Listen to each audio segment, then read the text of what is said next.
What's up, everybody? Hello there. Episode 409 of the podcast. Welcome to BD4. I am your host, RJ Carbone. And yes, you are listening to episode 409 of the podcast. Welcome to BD4, where there's no better way to get your Yankees and Knicks analysis. We also do MMA now, too. Yanks every series, Knicks every game, MMA occasionally on weekends. The Yankees just finished up a sweep, a 4-game sweep of the Boston Red Sox. Now, we did, this was a 4-game series, so sometimes what we will do for 4-game sets is split the series in half. So if you want to go check out the first half recap of that series, go to episode 408. But for this episode, we will be mainly recapping the second portion of the series, the third and fourth game. I went to Friday. I went to Friday night's game, the second game of this set. And I also went to tonight's game, Sunday, the Sunday night game. So we're going to talk about the third and fourth game of the set, recap the series, go over our featured position players, introduce a new little thing we got going here in the pod, a trust tree for the rotation, bullpen, and top 2 hitters we trust in a big spot.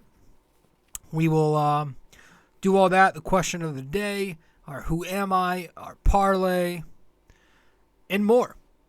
All right, so let's get to it. Let's get right into the show, and let's discuss the third game of this set, which, again, this one took place on Saturday afternoon, where the Yankees defeated the Red Sox 5-4. You had Domingo German going up against Nick Pivetta, who's been one of the better, I think, pitchers for the Red Sox this year. Don't quote me on that, but last I remember, he was pretty decent. Excuse me. But yeah, scoring right away was the Yankees in the bottom of the first. Gleyber Torres smacking a home run, making it 1-0. Top of the second, Cortes and McGuire homer for Boston. So it's 3-1 Red Sox. Then it's 3-2 Red Sox when in the bottom of the second, IKF drives in a run via a single. Bottom of the fourth, Oswaldo Cabrera home run, 4-3 Yankees. Bottom of the fifth, Donaldson gets a run in with an infield single to make it 5-3 Yankees. Casas walks in a run in the sixth. In the seventh, Verdugo ties it up with a single. It's 5-5. But in the bottom of the seventh, what ends up being the game-winning home run was when Anthony Rizzo went deep to make it 7-5 Yankees. The Yankees would win. The Yankees scored. It was 7-5, by the way, not 5-4. I think I said 5-4 at the top. 7-5 was the final. They scored 7 runs on 5 hits, 5 singles, 3 home runs, 6 RBIs, 6 walks, 12 strikeouts, 2 for 7 with runners in scoring position, and the Yankees were caught on the bases, stealing 1 time. Gleyber Torres led the team with 2 hits and a home run. He barreled the living shit out of the home run. It was number 24 on the year for him. It was a no-doubter as I crack my neck. Anthony Rizzo, Josh Donaldson, Giancarlo Stanton, see who else. Oswaldo Cabrera, IKF, and Higashioka each pick up a hit. Rizzo homered, walked, and had 2 RBIs. Donaldson walked, had an RBI. Stanton struck out 3 times, left 4 on base.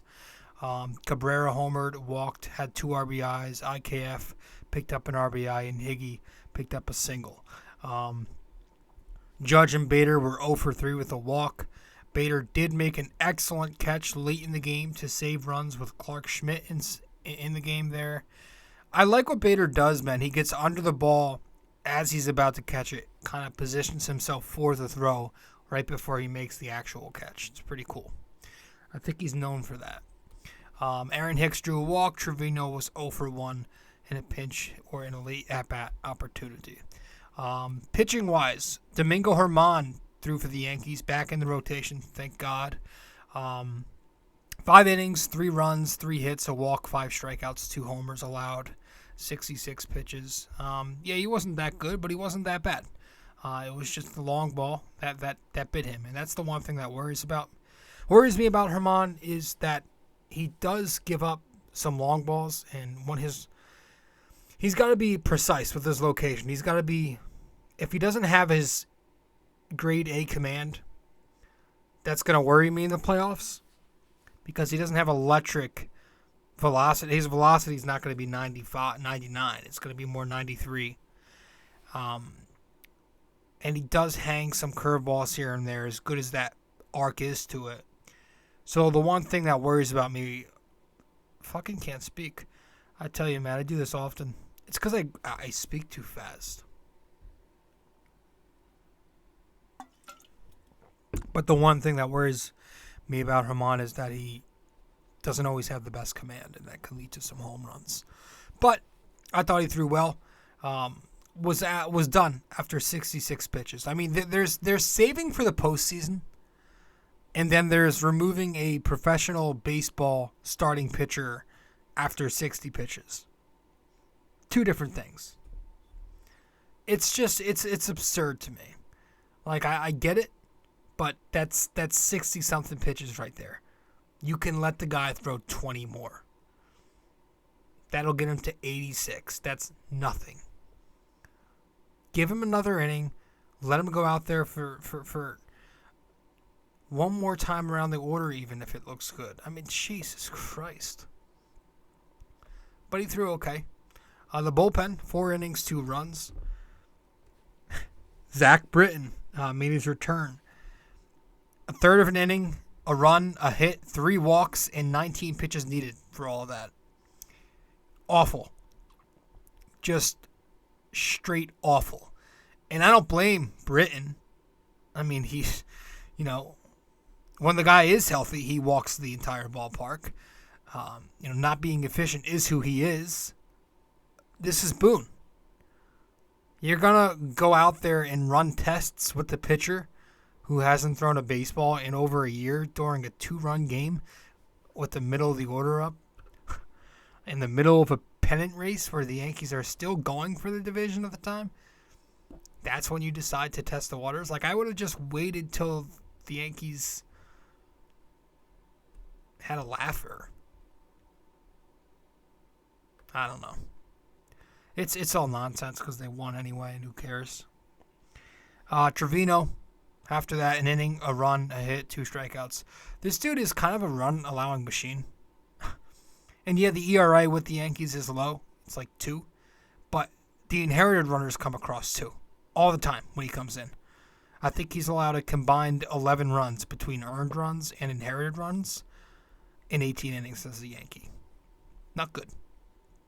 And people are so quick, for some reason, to toss that stat aside. Inherited runners, and ignore that. And just look at ERA. And ERA plus. And I guess it makes sense because most fans are the soft, younger, biased New York Yankees fans who are going to be more stubborn than a 6-year-old man is. That's literally, they're just going to say what they say, and they're not going to try to reason. But that's literally the job of a relief pitcher, is to prevent those runners that you inherit. It's like, hey, Lou Trivino, so-and-so before you put these 2 runners on base, and we don't exactly trust him to get out of it. So we're going to rely on you and put our faith in you to get this done. That's what a reliever does. He's supposed to come in and clean up the mess. That's like the definition of a relief pitcher.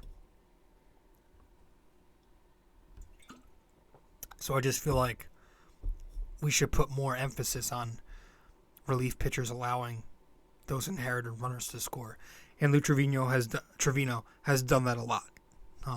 It's I don't know. It's kind of just been swept under the rug, I feel like. Just because the ERA looks good. Because inherited runners don't go on your line. Litke threw 2/3 of an inning after that. No runs, 3 hits, a walk, 2 strikeouts. Schmidt, an inning, no runs, a strikeout. And then Efros closed, and got the save. His 3rd save of the year, I believe. An inning, no runs came across. A little shaky early. Hit. I think he allowed a hit. a walk, and there was a hit batter in there. But then he got it done. And that was it. The Yankees won the first game of the set by a score of 7-5. Trying to think if there's anything else. No, I think that was it. Second game took place tonight. The Yankees took it 2-0. 6-inning game because of the rain. Nestor Cortes going up against Brian Bello.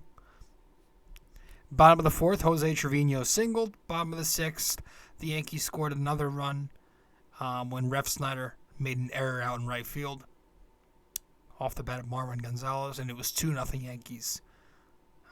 And then it started downpouring. It was coming down, and the Yankees won in 6. I was there. Had a good time. It was an interesting night. The drive to Yankee Stadium was just a colossal mess. Traffic, road rage, taking the back roads in these random communities. It was a joke, just dodging traffic, almost getting hit, almost hitting. It was just anxiety central. We finally get to the stadium quicker than we thought we'd be there. It was like in the middle of the bottom of the first. The people next to us, the person next to me, during the Oswaldo Cabrera double, puked. Straight up projectile vomiting on the seat in front of them. And so we had to call maintenance. You have to get maintenance from Yankee Stadium to clean it up. And while they were doing that, they let us sit in like the VIP seats, like the cushion seats, right above us. We were in 234, the final row. So we got to sit in the actual ground level of this, not the ground level, but the, where people walk around, the mall area. And got free drinks. And then we get the rain delay. So we spent more time in the car. Then more time out of our seats than in our seats watching the baseball game. But the Yankees won. And so that was good. They scored 2 runs in 6 innings. 6 hits, 3 singles, 3 doubles, 2 walks, 4 strikeouts, 1 for 11. Not great with runners in scoring position. 2 stolen bases. Peraza was 2 for 3. Doubled. His 3rd double already. Judge, Cabrera, Bader, Trivino each had a hit. Judge, the leadoff double. He walked, and then he flew out, and then Yankee Stadium went nuts when he hit the fly ball. God. Cabrera hit his 7th double already. Bader hustled out an infield single. Trivino picked up the first RBI of the game. Hey, I was one of Sanchez's biggest critics. I've been one of Jose's bigger fans. I go to 2 games this weekend, and in both of those games, Jose Trivino produces RBIs. Just saying. Gleyber Torres was 0 for 2 at the walk. Rizzo, Hicks, and Marwin were 0 for 3. Rizzo left 4 on base. The best part of this game, Nestor Cortes, who is our featured starting pitcher of the series. Yes, Nestor Cortes goes 6 innings, no runs, 5 strikeouts, 2 walks, a hit, which was a double, 101 pitches thrown. Hey, man, Nestor is having himself a season. He's now 11-4 on the year. He's got the ERA down to 2.56. Has thrown 151 innings. So he's been working for them. 151 strikeouts, 107 hits allowed in those innings, and 36 walks. Just a 195 batting average against for Nestor. A whip under 1.95. And only 16 home runs. You gotta love that. 16 home runs and 27 starts. That's an ace right there. That's an ace right there. That is. So Nestor was one of our featured starting. Was our featured starting pitcher of the series. I mean, 6 innings. I believe that counts as a complete game shutout too. I think it does, which is hilarious. But yeah, this is the ace. This is your game one starter if I'm a GM. I don't care about the politics. I think politics are garbage. They're nonsensical. That mentality has to go. Like this guy must do this because of this. Reputation, ego, money, contract, experience, veteranship, none of that shit should matter. It should only be about who's producing for me. But unfortunately, that's not how things work with the Yankees. It's all politics, which is why Montas, I believe, which is why Montas is on the DL and not just not part of the team because he's got a phantom injury. Yeah, Nestor Cortes is easily your ace. The bullpen of this game, 4 innings, 2 runs. Britton threw a third of an... No, that wasn't Britton. I'm reading the wrong stat. The bullpen didn't pitch because Nestor threw a complete game. Sorry. Yeah, no, that's it. Aaron Judge. I mean, that was kind of the headline of the series. Each game the Yankees won. The win didn't seem to be the headline. Seemed to be, can Judge do it tomorrow instead? But he didn't get it done at home. Folks were hoping he got at least tied at home. A lot of pressure on him this series, you could tell. Some of his at-bats, he looked like he was pressing a little bit. I mean, Yankees fans were on their feet every single at-bat. Judge was at the plate. Sellout crowds, and I know because I was there twice, and it was probably over the capacity. I mean, to get into the building was a joke. There were still people, tons of thousands of people filing in well past first pitch. But hopefully soon Aaron Judge can get it. So we can start focusing on what really matters here. I just want to win. The division, sure, but even after winning the division, I want to keep winning. I don't give two shits about like individual stats first. That's tertiary for me. It's winning, and then the stats. Like just win the division, and then win the rest of those games after the division, so you can go into the playoffs hot. I also want to have 100 wins. I want to see them get 100 wins. They have to go, I think, 6-4 now. But yeah, no. Let me just say one thing, all right, and then we'll wrap it up with this whole home run thing. I get it. You do a certain amount of you hit a certain amount of home runs. You gotta respect it. But this idea from Yes Network, from the media, from certain fans, that opposing pitchers have to just pander to the Yankees and groove a fastball down the dick to Aaron Judge is just laughable. Like, don't get mad. Like, one thing to do, you can boo the pitcher for not pitching to him at the stadium. That's just fans having fun. But literally, like, they were having legit conversations about it on Yes Network in the booth. Like, about having respect for what Judge is doing. And they're the opposing pitcher for the Red Sox. And like, they're gonna do their jobs. If I was a pitcher, I don't care how much respect Judge has commanded. I'm trying to get him out. I'm trying to not let him beat me. And if I have to pitch it outside, try to get him to chase, I will do that. I'm not grooving him a fastball. I'd rather walk him than him hit a home run against me because I want to do what's best for my team. So, I just don't get that. I don't know. It was weird to me. But, again, that's it. Done talking about that. I think he'll be fine. And you know, it's starting to become like a thing. Will he even get it? There are only 10 games, I believe, left.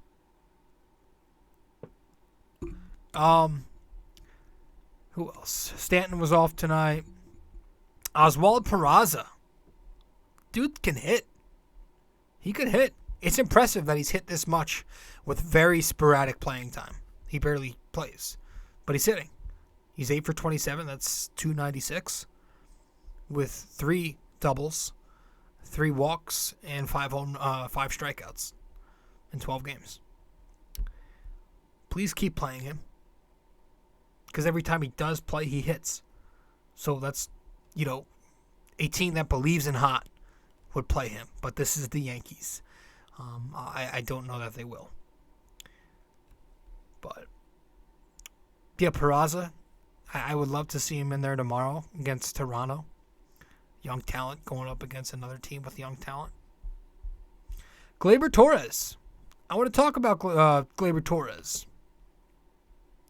Because Gleyber is one of our position players, our featured position players of the series.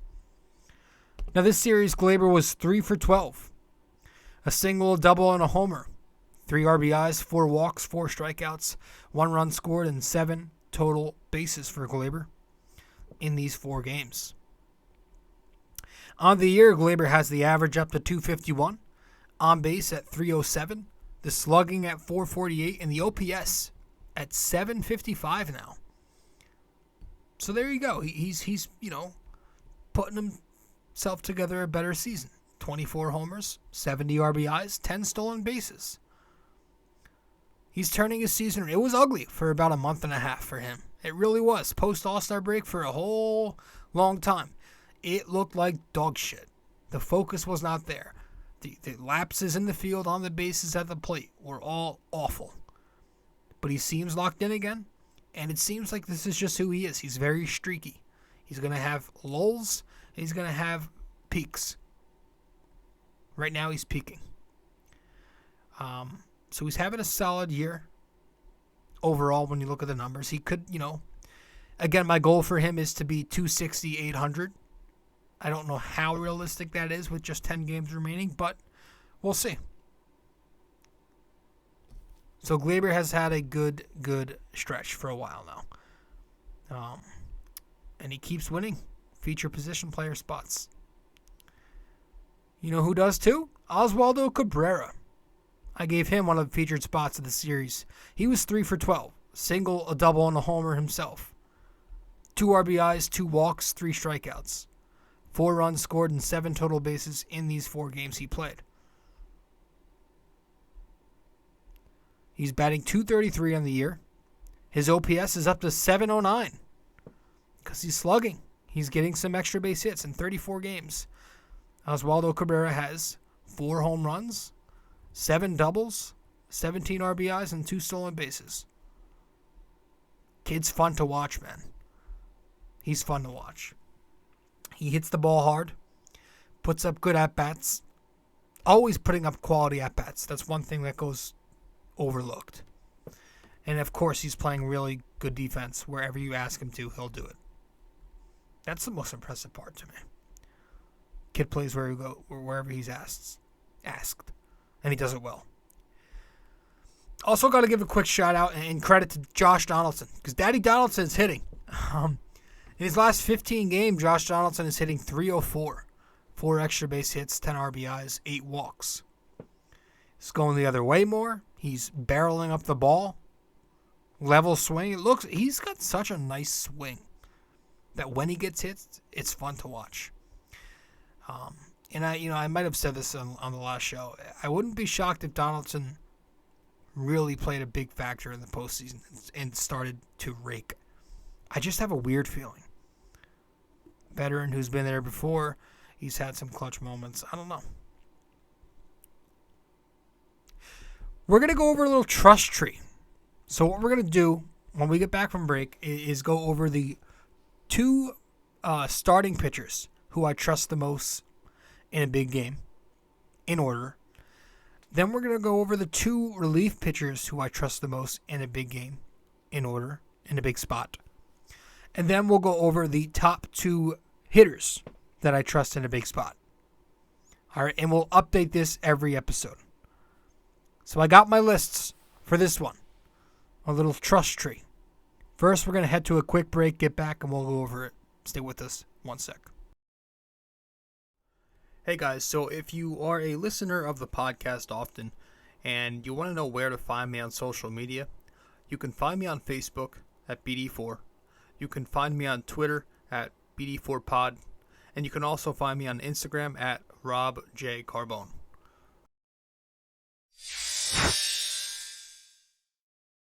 BD4 is located on many different platforms. You can listen to the podcast on Apple Podcasts, and if you do there, be sure to give us a 5-star rating and review. You can listen to it on Spotify, but you can also watch the podcast on both Spotify and YouTube. BD4 is available on many other platforms as well. All you got to do is search it up. Apple Podcasts, Spotify, YouTube, and much more.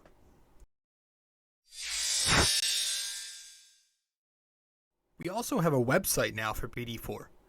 If you go to bd4blog.com, you can find the blog, the podcast links, and also where to find me on social media. Just go to bd4blog.com. Welcome back to the show. I'm your host, RJ Carbo, and you are listening to episode 409 of the podcast. Let's get to it. Let's go over our trust tree right now. So I'm going to go over the first two starting pitchers here, as you can see on the screen, that I trust in order. I would go Nestor Cortes as my most trusted starting pitcher right now. He's my number one guy. And then I think the guy I trust right after that, I know he's just coming back from the DL, but Luis Severino. I think that's my number two most trusted pitcher is Luis Severino. As we go to the bullpen, this one was harder to do. But I have Ron Marinaccio as my number one most trusted relief pitcher right now. Now, Wandy Peralta, remember, just hit the DL. So I'm not counting guys who are injured. They're kind of going through a rough patch right now. Marinaccio is one of those who's not exactly pitching great lately. But he's been pretty steady all year. Pretty solid. And I just think I've always had a trust for him for some reason. I just like this guy. Not for some reason, he's good. He's got a great changeup that fades in on the right-hander. He's got a good fastball. And, when his breaking ball's on, it's a decent pitch, too. He could pitch. I trust him. I have this comfortable feeling when he's out there. And then, two, again, the bullpen is scuffling right now. So this might seem odd. But Johnny Lasagna, he's had some hiccups lately. But he has pitched better for a little bit now. And I think I trust Johnny Lasagna more than anybody else. Besides Ron Marinaccio. I mean, go around the pen. I don't trust Clay Holmes. I don't trust Chapman, who is about to get DFA'd. I don't really trust Litke in high leverage, big moment spots. No. Jeez. I mean, I don't. We spoke just moments ago about how I'm not the biggest Lou Trivino guy right now. With the whole inherited runners thing. So he's not one. Yeah. I mean, maybe you could go Scott Efros, but he just got back off the DL, so I need to see more from him. This is like a thing that's going to change. This is more like who's hot for me lately. That's what this list is. Clark Schmidt, no. It would be weird for me to do that. I just kind of ripped him in the last episode. I don't really trust him, honestly. Britton, obviously, no. So yeah, I mean, I think I'm going Ron Marinaccio 1 and Lasagna 2 as my most trusted in that order. Now, as we go to the lineup, most trusted batters in a big spot, I think everybody's got to go Aaron Judge with number 1. I don't think that's a question. The thing is, who's going to be your number 2? Who's the guy you trust? Who's the second most trustworthy guy in a big spot right now? And I think, as weird as this may sound, Gleyber Torres, because he is locked in. And when he is locked in, he's the guy I trust in the clutch. He's got the postseason resume, so he's done it in big moments before. He's had a bunch of walk-offs. He has the most walk-offs since he's entered the league, unless that's changed since a few months ago. But, yeah, I think I have to go 1 Aaron Judge, 2 Gleyber Torres. So that's our trust tree as far as the relief pitching goes, the starting pitching, and the position players. That's our trust tree. Just a little fun little segment that I guess we've added in. But yeah, the Yankees are hot. They've won 15 out of 19 now. That is a 789 win percentage on this 15-4 stretch. 7 games in a row they've won. That's a 1,000 clip. So they sweep Boston, finish off the sweep. That's the last game they'll play against Boston this year. And now Toronto is next with the magic number down to 2. So all they have to do is win 1 game in Toronto, and the division is officially clinched. And I love that the Yankees clinched a playoff spot in the first game of the set and didn't celebrate this time with champagne and strobe lights and smoke machines in the clubhouse. A little determination, a little fire, a little focus maybe in there after all, right? That was good to see. I liked seeing that. They didn't celebrate.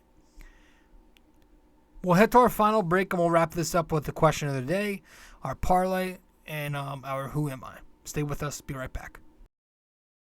Studio 69 Productions is a podcast production agency created by Leo Rodriguez to allow content creators to market their podcast. It's an online platform that will market your podcast or any other project that you're working on. Get in touch with Leo Rodriguez from Studio 69 Productions. You can find Studio 69 Productions on Instagram at Studio69NJ.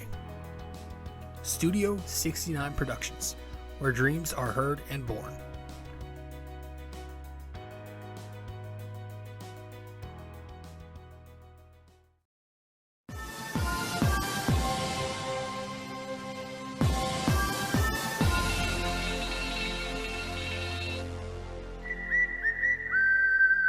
All right. Welcome back to the show, episode 409 of BD4.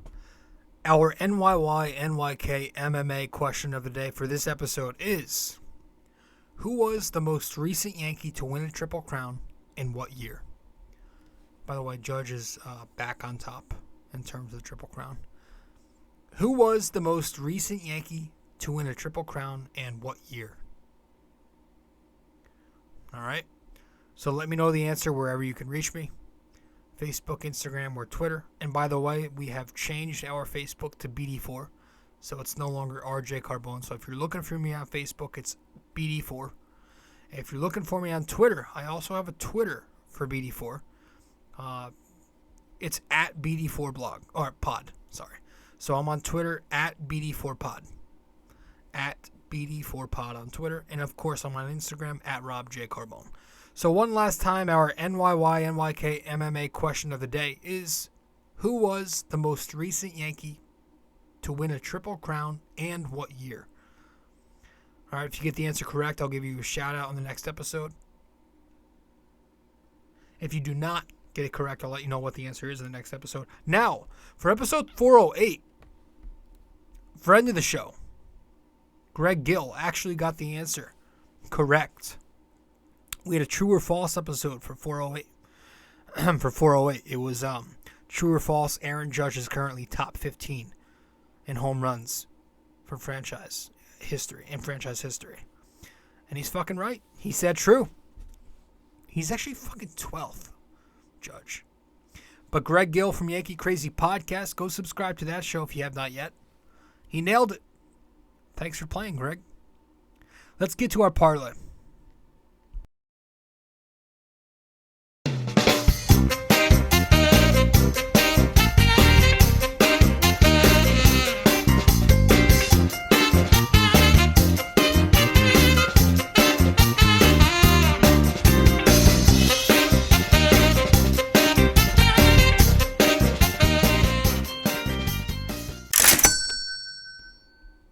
All right, welcome to RJ's Parlay, where my degenerate self breaks down tonight's big parlay. If I hit, fucked it up again. If I miss, it's not surprising. If I hit, I'll probably lose it all tomorrow night, because that's how this works. Welcome to RJ's Parlay. Tonight's big parlay was just a quick 2-pick parlay. We have the Yankees money line and the Mets money line, and we cashed. Both of those happened. The Yankees won, the Mets won. We cashed the plus 106 2-pick parlay. We're on a roll right now, man.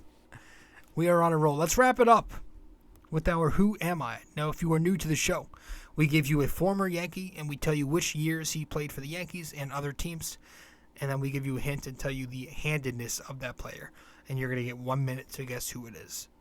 All right? So let's get to that, but real quick, going to head to a final break.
I just had the mic fucking muted for a good minute there. Jesus Christ. Welcome back to the show, guys. I'm sorry for that fucking moment of silence. So who am I? I played for Kansas City in 1967, Oakland from 68 to 75, Baltimore in 76, the Yankees from 77 to 81, California from 82 to 86, and then Oakland in 87. I am a left-handed hitter. So one last time before you guys get a chance to guess, who am I? Played for Kansas City in 1967, Oakland from 1968 to 1975, Baltimore in 1976, the Yankees from 1977 to 1981, California from 1982 to 1986, and Oakland in 1987. I am a left-handed hitter. Who am I? You guys get 1 minute to guess who this is, starting now.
All right, so the answer to our Who Am I for episode 409 is Reggie Jackson.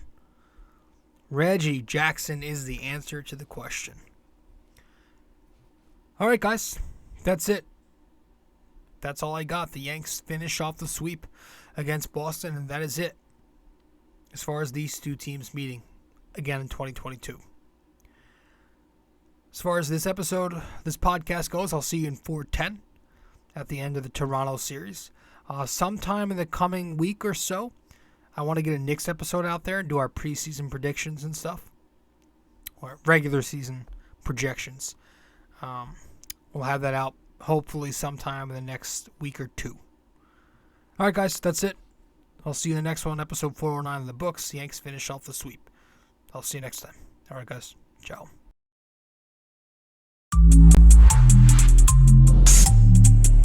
This episode was brought to you by Anchor.